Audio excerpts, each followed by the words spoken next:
3, 2, 1. Hello and welcome to the final video where we cover important radio terms for you to know.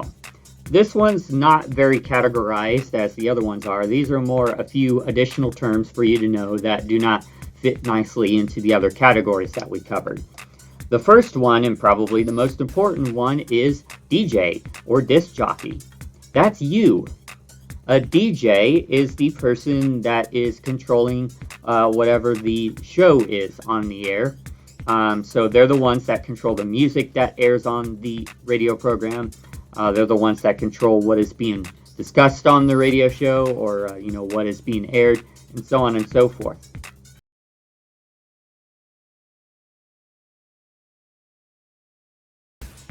Some people use other terms in addition to DJ, like radio talent or radio personality, on-air personality, and so on.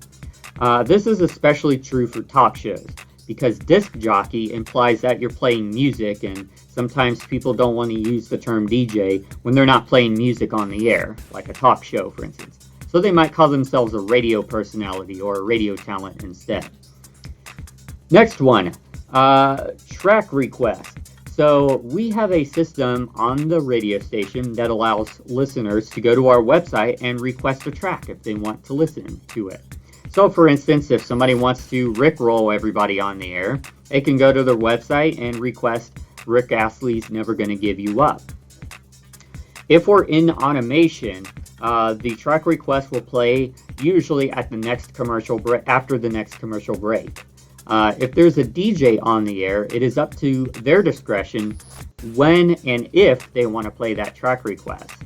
And they do so through DJ controls. There's a tab called Track Request on DJ controls, where you could see the requests that were placed and a button that will allow you to play those requests. It is optional for DJs to play requests. It is not mandatory. Especially considering, let's say if you're doing a hip-hop and R&B show and somebody requests a country track. You probably don't want to play a country track on a hip-hop radio show, and that's very understandable. If you leave the track in the system, it will just sit there until the next time we go into automation, and then it will play that request. Logs. These are important because we as a radio station have to pay royalties to artists every time we play their music. And logs help us keep track of the music that is aired on the radio station. So every time you play a piece of copyrighted material, whether that is a music track or a YouTube video, so on and so forth, you have to log that. And the way to log that is through DJ controls. When you're on the air, there's a button available to you called Add a Log. If you click that button, a little form will pop up to allow you to specify what you just played on the air. And then that is logged with your show information for the directors to get. And then we could submit those logs to the agencies like BMI, ASCAP, CSAC, and Sound Exchange so that they know who needs to be paid because their music was played on the air. Overrun. This is a term used when you go over your show time. So let's say if your show is scheduled to end at 3 p.m. and it's 3 p.m. but you're still on the air. You are now considered overrunning your program.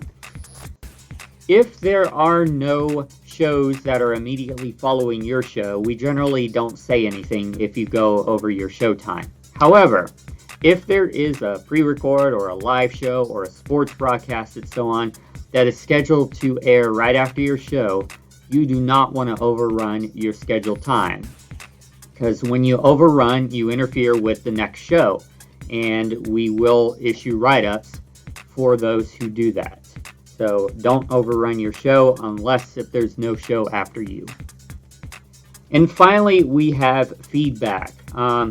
This is something you never want to have happen on the air or when you're anytime really. So feedback happens when you put a microphone that is turned on up to a speaker, and that speaker is playing whatever is happening in the microphone. So what ends up happening is sound going through the microphone will come out the speaker, go back into the microphone, come back out of the speaker, and then it ends up in an infinite loop. And thanks to audio processing and audio distortion, that audio is going to eventually turn into a loud, annoying, piercing, screeching sound. Not only is it annoying for you, but it's damaging for the audio equipment. So anytime you hear feedback, you want to take action immediately. This could be pulling the microphone away from the speaker, this could be turning the volume of the speaker down, or this could just be turning the microphone off completely. In any case, you want to get rid of the feedback ASAP, because feedback will damage the audio equipment in addition to your ears. So that covers the important radio terms that you need to know as a DJ. And thank you for listening to these videos, and we hope you have a great time as a DJ here at WWSU. Take care.